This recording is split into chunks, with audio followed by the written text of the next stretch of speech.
ಇನ್ನು ಬಹಳ ಮುಖ್ಯವಾಗಿ ನಾನು ಹೇಳಲೇಬೇಕಾದದ್ದು ಉತ್ತರ ಕರ್ನಾಟಕದ ತಿಂಡಿ. ಅಯ್ಯೋ ಸಂಭ್ರಮಪ್ಪ ಅದು. ನಮ್ಮಲ್ಲಿ ಹೂರಣದ ಹೋಳಿಗೆ ಅಂದರೆ ಮುಗೀತು. ಆ ಹೂರಣದ ಹೋಳಿಗೆ ಹಾಗೆ ತಿನ್ನೋಂಗಿಲ್ಲ ಸ್ವಾಮಿ. ಬರೀ ಹೋಳಿಗೆ ತಿಂದರೆ ಅದು ಏನು ಅರಸಿಕರು, ನೀವು ಅರಸಿಕರು ತಿನ್ನಬೇಕಾದ್ರೆ ಹೋಳಿಗೆ ಹಾಕ್ಕೋಬೇಕು, ಅದು ಪೂರ್ತಿ ನೆನೆಯುವಷ್ಟು ತುಪ್ಪ ಹಾಕ್ಕೋಬೇಕು. ಇದ್ರ ಏನು ಹೋಳಿಗೆಗೆ ಅಪಮಾನ ಮಾಡಿದ ಹಾಗೆ. ಆ ಹೋಳಿಗೆ ನೆನೆಯುವಷ್ಟು ತುಪ್ಪ ಹಾಕ್ಕೋಬೇಕು. ಇನ್ನು ಕೆಲವ್ರು ನೋಡ್ಬೇಕು ಹ್ಯಾಕೆ ತಿಂತಾರೆ ಅಂತ. ಹೋಳಿಗೆಗೆ ಸಕ್ಕರೆ ಹಾಕ್ಕೋತಾರೆ, ಒಂದು ದೊಡ್ಡ ದೊನ್ನೆ ಅಥವಾ ಬಟ್ಲು ತುಂಬ ತುಪ್ಪ ಇಟ್ಕೋಬೇಕು, ಹೋಳಿಗೆನ ಒಂದು ಚೂರು ಮುರಿದು ಅದರಲ್ಲಿ ಅದ್ದಬೇಕು. ಅದ್ದಿದ್ರೆ ಅದು ಬ್ಲಾಟಿಂಗ್ ಪೇಪರ್ ಥರ ಪೂರ್ತಿ ಹೀರ್ಕೊಂಡ್ಬಿಡುತ್ತೆ. 2 ತುತ್ತಲ್ಲಿ ಒಂದು ಬಟ್ಲು ತುಪ್ಪ ಮುಗೀತು, ಮತ್ತೆ ಹಾಕ್ಸ್ಕೊಳ್ಳೋದು. ಹೋಳಿಗೆ ಮುಗಿಯೋ ತನಕ ತುಪ್ಪ ಇರಬೇಕು, ತುಪ್ಪ ಇರೋ ತನಕ ಹೋಳಿಗೆ ಇರಬೇಕು. ಆ ಹೋಳಿಗೆ ತುಪ್ಪ ಹೊಡಿ ನಮ್ಮಪ್ಪ ಅಂತ ಒಂದು ಮಾತು. ಅದು ಕಡುಬು ಭಾಳ ಫೇಮಸ್. ಶೇಂಗಾ ಹೋಳಿಗೆ ಏನು ಚಂದಾರಿ ಅದು. ಯಾರು ಕಂಡು ಹಿಡಿದ್ರಪ್ಪ, ನೊಬೆಲ್ ಪ್ರಶಸ್ತಿ ಕೊಡಬೇಕು ಅನಿಸುತ್ತೆ. ಆ ಶೇಂಗಾ ಹೋಳಿಗೆ ಹಿಂಗೆ ಮುರಿದು ಬಾಯಲ್ಲಿ ಹಾಕ್ಕೊಂಡ್ರೆ ಕಚಪಚ ಅಂತ ಬರಲ್ಲ, ಕುಟುಂಬ ಬರಬೇಕು, ಅರ್ಧ ಶೇಂಗಾ ಬರಬೇಕು ಬಾಯಿಗೆ. ಅದ್ರ ರುಚಿನೇ ರುಚಿರಪ್ಪ. ಶಾವಿಗೆ ಮಾಡೋದು ನಮ್ಮಲ್ಲಿ ವಿಚಿತ್ರ. ಶಾವಿಗೆ ನಮ್ಮಲ್ಲಿ ಈಗಾಗೆ ಅಂಗಡಿಯಲ್ಲಿ ತೊಗೊಂಬಂದು ಸೇಮಿಯಾ ಅಂತಲ್ಲ, ಮಾಡಬೇಕಾದ್ರೆ ಎಷ್ಟು ಕೆಲಸ ಹೆಣ್ಮಕ್ಳು ಮಾಡಬೇಕು. ಮಾಡಿ ಒಂದು ಕೋಲಿಗೆ ಹಾಕಿ ಇಳಿಬೇಕು, ಅದನ್ನು ಹೇಳೋದು ಇಡೀ ದಿವಸ ಕೆಲಸ ಅದು. ಅದನ್ನು ಏನು ದಾರ ತಿನ್ನ ದಾರ ಬಂದಂಗೆ ಬರಬೇಕು, ಅದನ್ನು ಕತ್ತರಿಸಿಟ್ಕೋಬೇಕು. ಎಷ್ಟು ಅಪರೂಪದ ಸೇವೆಗೆ ಮಾಡ್ತಾಯಿದ್ರು ಗೊತ್ತಾ. ಸಜ್ಜಿಕ ಅಂತ ಮಾಡ್ತಾರೆ ನಮ್ಮಲ್ಲಿ ತಿನಿಸು, ಅದ್ಭುತ. ಸಜ್ಜಿಕ ಮಾಡಿದ್ರೇನ್ರಿ ಗೊತ್ತಾ, ಸಜ್ಜಿಕ ಮಾಡಿದ್ರೆ ಬನ್ನಿರಿ ಊಟಕ್ಕೆ ಅಂತ ಹೇಳ್ತಾರೆ. ಮಾಲೇದಿ ಅಂತ ಅದ್ಭುತ ತಿನಿಸೋದು. ಅದ್ರ ಮೇಲೆ ತುಪ್ಪ ಹಾಕ್ಕೊಂಡು ತಿಂದ್ರೆ ಅದರಂಥ ರುಚಿನೇ ಬೇರೆ. ಇದರ ಜೊತೆಗೆ ಸಾಮಾನ್ಯವಾಗಿ ಕೆಲವು ಕ್ಷೇತ್ರಗಳು, ಕೆಲವು ಊರುಗಳು ತಿಂಡಿಗೋಸ್ಕರನೇ ಫೇಮಸ್ ಆಗಿದ್ದಾವೆ. ಧಾರವಾಡಕ್ಕೆ ಹೋದರೆ ಲೈನ್ ಬಜಾರ್ಗೆ ಹೋಗಿ ಪೇಡೆ ತರದೆ ಹೋದರೆ ನಿಮ್ಮ ಧಾರವಾಡ ಭೇಟಿ ವ್ಯರ್ಥ. ಅದು ಲೈನ್ ಬಜಾರ್ ಪೇಡ ಅಂತ. ಧಾರವಾಡ ಅಂದರೆ ಪೇಡ, ಬೆಳಗಾವಿ ಅಂದರೆ ಕುಂದ ತರಬೇಕು. ಇನ್ನೊಂದು ವಿಶೇಷ ಇದೆ ಬೆಳಗಾವಿದು, ಭಾಳ ಜನ ಬಳಸಲ್ಲ ಅದನ್ನು, ಅದ್ಭುತ ಅದು. ಅಲ್ಲಿ ಮಾಡುವಂಥದ್ದು ಸಾಕರ್ ಪೋಳಿ ಅಂತ. ಸಾಕರ್ ಪೋಳಿ ಅಂದರೆ ಮಂಡಿಗೆ ಅಂತ. ಆ ಮಂಡಿಗೆ ಮಾಡ್ತಾರೆ. ಆ ಮಾಡೋದು ನೋಡ್ಬೇಕು, ಹೀಗೆ ಕೈಗೆ ಹಾಕ್ಕೊಂಡು ಹೀಗೆ ಮಾಡಿ ಒಂದು ಬುಟ್ಟಿ ಮೇಲೆ ಕೆಂಪು ಬೆಂಕಿ ಹಾಕಿ ಅದ್ರ ಮೇಲೆ ಹಾಕಿ ಮಾಡ್ತಾರೆ. ಏನು ಕಾಗದದಷ್ಟು ತೆಳಗಿರ್ತದೆ. ಅದು ಏನು ಸಿಹಿ, ಅದೇನು ರುಚಿ, ಅದ್ಭುತ. ಅದನ್ನು ಹಸಿ ತೆಗೆದ ತಕ್ಷಣ ನೀಟಾಗಿ ಮಡಚಿ ಇಟ್ಟಿರ್ತಾರೆ. ಇವತ್ತಿಗಾದರೂ ಬೆಳಗಾಮಲ್ಲಿ ಆ ಮಂಡಿಗೆ ಬಹಳ ಫೇಮಸ್. ಅದು ಕರದಂಟು 2 ಕಡೆಗೆ, ಒಂದು ಕಡೆ ಅಲ್ಲ. ಗೋಕಾಕದ ಕರದಂಟು ಬೇರೆ, ಅಮೀನಗಡ ಕರದಂಟು ಬೇರೆ. 2 ಕರದಂಟೆ, ಅವೆರಡು ರುಚಿನೇ ಬೇರೆ. ಆ ಕರದಂಟೆಗಳೇ ಬೇರೆ. ಆ ಅಂಟನ್ನು ಉಳಿಸೋದಿದೆಯಲ್ಲ, ಎಂಥ ಅದ್ಭುತ ಶಕ್ತಿಯಪ್ಪ ಅದು. ಯಾರು ಕಂಡು ಹಿಡಿದ್ರೋ ಅಲ್ಲಿರುವಂಥ ಗೇರು ಬೀಜ, ಗೋಡಂಬಿ ಎಲ್ಲ ಹಾಕಬೇಕು, ಕೊಬ್ಬರಿ ಹಾಕಬೇಕು, ಅದರೊಳಗೆ ಅಂಟು ಹಾಕಬೇಕು. ಅದನ್ನೆಲ್ಲ ಹಾಕಿ ಮಾಡುವಂಥದ್ದು ದೊಡ್ಡ ಕಲೆ ಕರದಂಟು. ನಮ್ಮಲ್ಲಿ ಬಹಳ ಅತ್ಯಂತ ಪ್ರಸಿದ್ಧವಾದ ತಿನಿಸು ಅಂದರೆ ಗಿರ್ಮಿಟ್, ಚುರುಮುರಿ ಅಂತೀವಿ ನಾವು. ಆ ಚುರುಮುರಿನ ಗಿರ್ಮಿಟ್ ಮಾಡಿ ತಿನ್ನೋದಿದೆಯಲ್ಲ.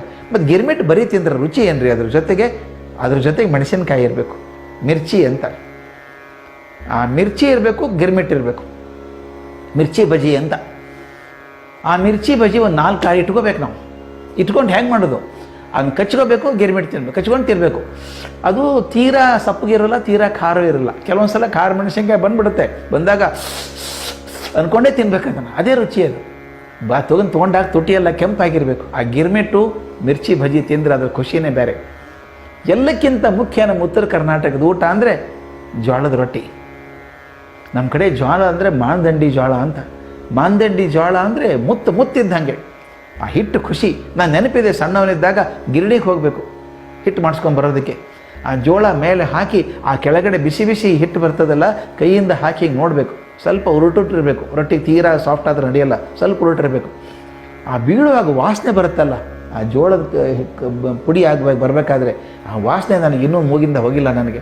ಆ ಜೋಳದ ರೊಟ್ಟಿ ನಮ್ಮಮ್ಮ ಮಾಡಿ ಹಾಕಿ ಬಿಸಿ ರೊಟ್ಟಿ ಮಾಡಬೇಕು. ಬಿಸಿ ರೊಟ್ಟಿ ಮೇಲೆ ಒಂದು ಲಿಂಬೆಕಾಯಿ ಗಾತ್ರದ ಬೆಣ್ಣೆ ಹಾಕ್ಕೋಬೇಕು. ತೀರಾ ಸಣ್ಣದ ಲಿಂಬೆಕಾಯಿ ಗಾತ್ರದ್ದು ಹಾಕ್ಕೊಂಡಾಗ ಅದು ಕರಗಬೇಕು ಅದರೊಳಗೆ. ಅಂದರೆ ಜೋಳದ ರೊಟ್ಟಿ ಪೂರ್ತಿ ಬೆಣ್ಣೆಯಲ್ಲಿ ನೆನಿಬೇಕು. ಅದರ ಜೊತೆಗೆ ಎಣ್ಣೆಗಾಯಿ ಪಲ್ಯ ಇರಬೇಕು. ಸಣ್ಣ ಮಿಡಿ ಬದನೆಕಾಯಿ ತಂದು ಅದನ್ನು ಕಚ್ಚಿ ಅದರ ಮಸಾಲೆ ತುಂಬಿ ಎಣ್ಣೆಯಲ್ಲಿ ಬೇಯಿಸಿದಾಗ ಆ ಜೊತೆ ಇದೆ ನೋಡ್ರಿ, ಆ ಜೋಳದ ರೊಟ್ಟಿ, ಆ ಎಣ್ಣೆಗಾಯಿ ಪಲ್ಯ ತಿನ್ನಬೇಕು. ಅದರ ಜೋಡಿ 2 ಸಾಥಿ ಇದ್ದಾವೆ. ಶೇಂಗಾ ಚಟ್ನಿ ಅಂತ. ಅದು ಕೆಲವು ಶೇಂಗಾ ಚಟ್ನಿ ಅಂತ, ಕೆಲವು ಖಾರದ ಚಟ್ನಿ ಅಂತಾರೆ. ಶೇಂಗಾ ಹಾಕಬೇಕು, ಖಾರ ಪುಡಿ ಹಾಕಿರ್ತಾರೆ, ಬೆಳ್ಳುಳ್ಳಿ ಹಾಕಿರ್ತಾರೆ. ಅಯ್ಯೋ, ಅದಕ್ಕೆ ಮೊಸರು ಹಾಕ್ಕೊಂಡು ತಿಂದ್ಬಿಟ್ರೆ ಇನ್ನು ಸ್ವರ್ಗ ಎಲ್ಲಿದೆ ರೀ? ಸ್ವರ್ಗದಲ್ಲಿಂತ ಊಟ ಕೊಡೋಕೆ ಆದೀತಾ ಎಲ್ಲಾದರೂ? ಅದ್ರ ಜೊತೆ ಗುರೆಳ್ಳು ಹಿಂಡಿ ಬರಬೇಕು. ಹುಚ್ಚೆಳ್ಳು ಅಂತ ಕೆಲವು ಅಂತಾರೆ, ಗುರೆಳ್ಳು ಅಂತಾರೆ. ಆ ಗುರೆಳ್ಳು ಹಿಂಡಿ, ಶೇಂಗಾ ಹಿಂಡಿ, ಅದ್ರ ಜೊತೆಗೆ ಕೆನೆ ಮೊಸರು ಇರಬೇಕು. ಅದಕ್ಕಿಂತ ಮುಖ್ಯವಾಗೋದ್ರ ಮೆಂತ್ಯ ತೊಪ್ಪಲ, ಹಸಿ ಮೆಂತ್ಯ ತೊಪ್ಪಲ ಇಟ್ಟಿರ್ತಾರೆ, ಅದನ್ನು ತಿನ್ನಬೇಕು. ನಮ್ಮ ಕಡೆ ಬಿಜಾಪುರ, ಜಮಖಂಡಿ, ಆ ಕಡೆ ಉತ್ತರ ಕರ್ನಾಟಕ ಸಿಗುವಂಥ ಸೌತೆಕಾಯಿ ಎಲ್ಲೂ ಸಿಗೋಲ್ಲ. ಸಣ್ಣ ಸಣ್ಣ ಸೌತೆಕಾಯಿ ಕಡ್ಕೋಬೇಕು, ಈರುಳ್ಳಿ ಕಡ್ಕೋಬೇಕು, ಮೆಂತ್ಯ ಪಲ್ಯ ತಿನ್ನಬೇಕು, ಗುರೆಳ್ಳು ಹಿಂಡಿ, ಶೇಂಗಾ ಹಿಂಡಿ, ಮೊಸರು, ಆ ಬೆಣ್ಣೆಯಲ್ಲಿ ನೆಂದಂಥ ರೊಟ್ಟಿ ಎಣ್ಣೆಗಾಯಿ ಜೊತೆ ತಿಂದರೆ ಸ್ವರ್ಗ ಯಾರಿಗಿರಬೇಕಾದಿತ್ತು. ನಮ್ಮ ಊಟದ ಬಗ್ಗೆ ಹೇಳ್ತಾ ಇರಬೇಕಾದ್ರೆ ಸಜ್ಜಿ ರೊಟ್ಟಿ ಹೆಂಗೆ ಮರೆಯೋದ್ರಿ? ಸಜ್ಜಿ ರೊಟ್ಟಿ ಮರೀಲಿಕ್ಕೆ ಸಾಧ್ಯನೇ ಇಲ್ಲ. ಎಷ್ಟು ಚೆನ್ನಾಗಿರುತ್ತೆ ಗೊತ್ತಾ? ಸಜ್ಜಿ ಕೆಲವ್ರು ಮಾಡ್ತಾರೆ, ತೆಳ್ಳಗಿರುತ್ತೆ, ಅದೊಂದು ತಿಂಗಳಗಟ್ಟಲೆ ಇಟ್ಕೊಂಡು ತಿನ್ಬೋದಪ್ಪ. ನಮ್ಮಲ್ಲಿ ಹುಡುಗರು ಹಾಸ್ಟೆಲಲ್ಲಿರೋರು ಏನು ಮಾಡ್ತಿದ್ರು, ದಿನ ಬರೋಕ್ಕಾಗಲ್ಲ ಡಬ್ಬಿ, ಊರಿಂದ ಬರಬೇಕಾದ್ರೆ ಸಜ್ಜಿ ರೊಟ್ಟಿ ತಂದುಬಿಡೋದು ಒಂದು ಡಬ್ಬಿಯೊಳಗೆ, 50-100 ತರಬೇಕು, ಅದು ಮುರಿದು ಇಟ್ಕೊಂಡ್ಬಿಡೋದು. ಏನಿಲ್ಲ, ಮೊಸರು ಚಟ್ನಿ ಪುಡಿ ಹಾಕ್ಕೊಂಡು ಸಜ್ಜಿ ರೊಟ್ಟಿ ತಿನ್ಬೋದು. ಆ ಸಜ್ಜಿ ರೊಟ್ಟಿ ಅದರದೇ ಅದು. ಆಮೇಲೆ ಇನ್ನೊಂದು ಭಾಳ ಮುಖ್ಯವಾಗಿರೋದು, ನಮ್ಮ ಜೋಳದ ತೆನೆ ಕಟ್ಟಿದಾಗ ನಾವು ಸೀತನಿ ಅಂತೀವಿ, ಅದು ಆ್ಯಕ್ಚುಲಿ ಸಿಹಿ ತೆನೆ ಹೋಗಿ ಸೀತನಿ ಅಂತ. ಹಾಲು ತುಂಬಿರ್ತದೆ ಕಾಳು, ಅದನ್ನು ಉಜ್ಜಬೇಕು, ಬೆಂಕಿಯಲ್ಲಿ ಸುಟ್ಟು ಉಜ್ಜಿಬಿಟ್ಟು ಅದಕ್ಕೆ ತುಪ್ಪ ಹಾಕಿ ಉಪ್ಪು ಹಾಕ್ಕೊಂಡು ತಿನ್ಬೋದು, ಅಥವಾ ಬೆಲ್ಲದ ಜೊತೆಗೆ ತಿನ್ಬೋದು. ಹೇಗಿದ್ದರೂ ಅದ್ಭುತನೇ ಅದು. ಇನ್ನೊಂದು ನಮ್ಮ ಉತ್ತರ ಕರ್ನಾಟಕ ಸೊಗಸು ಅಂದರೆ ಈ ಬೆಲ್ಲದ ಗಾಣ. 3 ತಿಂಗಳು 4 ತಿಂಗಳು ನಡಿಬೇಕು, ಕಬ್ಬು ಬಂದು ರಾಶಿ ಬಿದ್ದಿರಬೇಕು, ಬೆಲ್ಲದ ಗಾಣ ಮಾಡಬೇಕು. ಆ ದೊಡ್ಡ ಹರವಿ ಎಲ್ಲ ಹಾಕಿ ತಿರುವಿ ಅದನ್ನು ಪಡೆ ಹೆಚ್ಚಿಗೆ ಹಾಕಿ ಒಂದು ಮಣದ ಬೆಲ್ಲದ ಪೆಂಟಿ ಅಂತ ನಮ್ಮ ಕಡೆ, ಅದನ್ನು ಹಾಕಿ ಬೆಲ್ಲ ತೆಗೆಯೋದು ಇದೆಯಲ್ಲ, ಅದೊಂದು ಅದ್ಭುತ. ನಮ್ಮದು ನೋಡೋಕ್ಕೆ ಸಂತೋಷ ಆಗುವಂಥದ್ದು. ಇಂಥ ಊಟ ಉತ್ತರ ಕರ್ನಾಟಕದ್ದು. ಇದ್ರ ಜೋಡಿ ಒಂದು ವಿಷಯ ನಾನು ಹೇಳಲೇಬೇಕು, ಮರೆತರೆ ತಪ್ಪಾಗ್ಬಿಡುತ್ತೆ. ನಮ್ಮ ಬೀಳಿಗೆಯಿಂದ ಮುಂದೆ ಬಿಜಾಪುರಕ್ಕೆ ಹೋಗಬೇಕಾದ್ರೆ ದಾರಿಯಲ್ಲಿ ಒಂದು ದೊಡ್ಡ ಬ್ರಿಡ್ಜ್ ಬರ್ತದೆ. ಬಹುಶಃ ಅದು ಇಡೀ ಕರ್ನಾಟಕದಲ್ಲಿ ಅತ್ಯಂತ ಉದ್ದವಾದಂಥ ಬ್ರಿಡ್ಜು, ಕೃಷ್ಣಾ ನದಿ ಕಟ್ಟಿದಂಥದ್ದು, ಕೊಲ್ಹಾರ್ ಬ್ರಿಡ್ಜ್ ಅಂತ. ಮೊದಲು ಸಣ್ಣ ಬ್ರಿಡ್ಜ್ ಇತ್ತದು. ಮಳೆ ಬಂದಾಗ ಬ್ರಿಡ್ಜ್ ತುಂಬ್ಕೊಂಡ್ಬಿಡ್ಬೇಕು. ಬೇಸಿಗೆಯಲ್ಲಿ ನೀರು ಇರ್ತಿರಲಿಲ್ಲ. ನಾವು ಅಲ್ಲಿ ಹೋಗಬೇಕು, ಸೈಕಲ್ ಮೇಲೆ ಹೋಗ್ತಿದ್ವಿ ನಾವು, ಕೊರ್ತಿಗೆ ಹೋಗಬೇಕು. ಸೈಕಲಲ್ಲಿಟ್ಟು ನದಿ ದಾಟ್ಕೊಂಡು ಆ ಕಡೆ ಹೋಗಬೇಕು, ಕೊಲ್ಹಾರ. ರಸ್ತೆನೇ ಕ್ಲಿಯರ್ ಇರ್ತಿತ್ತು, ಅದನ್ನು ಮುಚ್ಚು ಆ ಹುಡುಗತನ. ನದಿಯಲ್ಲಿ ಹೋಗಬೇಕು ಅಂತ ಭಾಳ ಹೆಚ್ಚದು ಎದೆ ಮಟ್ಟ ನೀರಿರೋದು. ನಾವೆಲ್ಲ ನಿಂತ್ಕೊಂಡು ಈಸ್ಕೊಂಡು ನಡ್ಕೊಂಡು ದಾಟ್ಕೊಂಡು ಆ ಕಡೆ ಹೋಗಬೇಕು. ಅಲ್ಲಿ ಕೊಲ್ಹಾರದಲ್ಲಿ ನದಿ ದಂಡೆ ಮೇಲೆ 1-2 ಹೋಟೆಲ್ ಇದ್ದು. ಹೋಟೆಲು ಅಂತಂದರೆ ಅಪಚಾರ ಅನಿಸುತ್ತೆ, ಅವು ಅಂಗಡಿಗಳು. ಅಲ್ಲಿ ಹೋದ ತಕ್ಷಣ ಒಂದು ವಿಚಿತ್ರ ಪ್ರಶ್ನೆ ಕೇಳ್ತಿದ್ದ ಅವನು. ಏನು ಬೇಕೋ? ಇರೋದೇ 2 ಒಂದು ಕಡೆ. ಏನು ಬೇಕೋ? ಮೊಸರು ಅವಲಕ್ಕಿ ಬೇಕೋ, ಅವಲಕ್ಕಿ ಮೊಸರು ಬೇಕೋ ಅಂತಿದ್ದ. ಗೊತ್ತಿಲ್ಲದೆ ಹೋದರೂ ಮೋಸ ಆಗ್ಬಿಡುತ್ತೆ. ಅವಲಕ್ಕಿ ಮೊಸರು ಬೇಕೋ, ಮೊಸರು ಅವಲಕ್ಕಿ ಬೇಕು ಅಂತಿದ್ದ. ಮೇಲ್ನೋಟಕ್ಕೆ ಒಂದೇ ಅನಿಸಲ್ವಾ? ಗೊತ್ತಿದ್ದವ್ರಿಗೆ ಗೊತ್ತದು. ನೀವು ಅವಲಕ್ಕಿ ಮೊಸರು ಅಂದರೆ ಒಂದು ಪ್ಲೇಟಲ್ಲಿ ಇಷ್ಟು ಅವಲಕ್ಕಿ ಹಾಕಿ 1 ಚಮಚ ಮೊಸರು ಹಾಕಿ ಕೊಡ್ತಿದ್ದ ನಿಮಗೆ. ಉಪ್ಪಿನಕಾಯಿ, ಚಟ್ನಿ ಪುಡಿ ಎಲ್ಲ ಕೊಡ್ತಿದ್ದ ಅಂತ ತಿನ್ಬೋದು. ನಮ್ಗೆ ಗೊತ್ತಿದ್ದವ್ರು ಏನು ಮಾಡ್ತಿದ್ವಿ, ಅವಲಕ್ಕಿ ಮೊಸರು ಅನ್ನಂಗಿಲ್ಲ, ಮೊಸರು ಅವಲಕ್ಕಿ ಅನ್ಬೇಕು.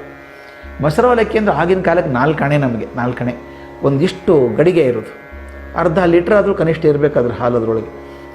ಆ ಗಡಿಗೆ ಒಳಗೇನೆ ಹೆಪ್ಪು ಹಾಕಬೇಕು. ಅದು ಎಂಥ ಹಾಲಪ್ಪ, ಯೋಕತ್ಯ, ನನಗೆ ನೆನೆಸ್ಕೊಂಡ್ರೆ ಈ ಥರ ಈಗೋ ಬಾಯಿ ನೀರು ಬರ್ತದೆ. ಗಟ್ಟಿ ಹಾಲು, ಅದನ್ನು ಕುರುಳ ಮೇಲಿಟ್ಟು ಕಾಸಬೇಕು, ಬೆರಣಿ ಮೇಲಿಟ್ಟು ಕಾಸಬೇಕು. ನಿಧಾನಕ್ಕೆ ಕಾಸಬೇಕು, ಅಲ್ಲಿ ಹೆಪ್ಪು ಹಾಕಬೇಕು. ನೀವು ನಂಬಲ್ಲ ಸ್ವಾಮಿ, ನಾ ಹೇಳಿದರೆ ಆ ಮಡಿಕೆನ ಹಿಂಗೆ ತಲೆ ಕೆಳಗೆ ಮಾಡಿದರೆ ಮೊಸರು ಕೆಳಗೆ ಬೀಳ್ತಿರ್ಲಿಲ್ಲ. ಮೇಲೆ ಸುಮಾರು 1/4 ಇಂಚ್ ದಪ್ಪ ಕೆನೆ ಕೊಟ್ಟಿರ್ಬೇಕು. ಅದನ್ನು ಆ ಗಡಿಗೆ ತೊಗೊಂಡ್ಬರ್ಬೇಕು. ಆ ಗಡಿಗೆನ ಹಿಂಗೆ ಕಲಕ್ಬಿಟ್ಟು ಅದರೊಳಗೆ 1-2 ಮುಷ್ಟಿ ಅವಲಕ್ಕಿ ಹಾಕಿ ಕೊಡ್ತಿದ್ದಾನೆ, ಉಪ್ಪು ಹಾಕಿ ಕೊಡೋನು. ಆ ಗಡಿಗೆಯಲ್ಲೇ ತಿನ್ಬೇಕು ನಾವು.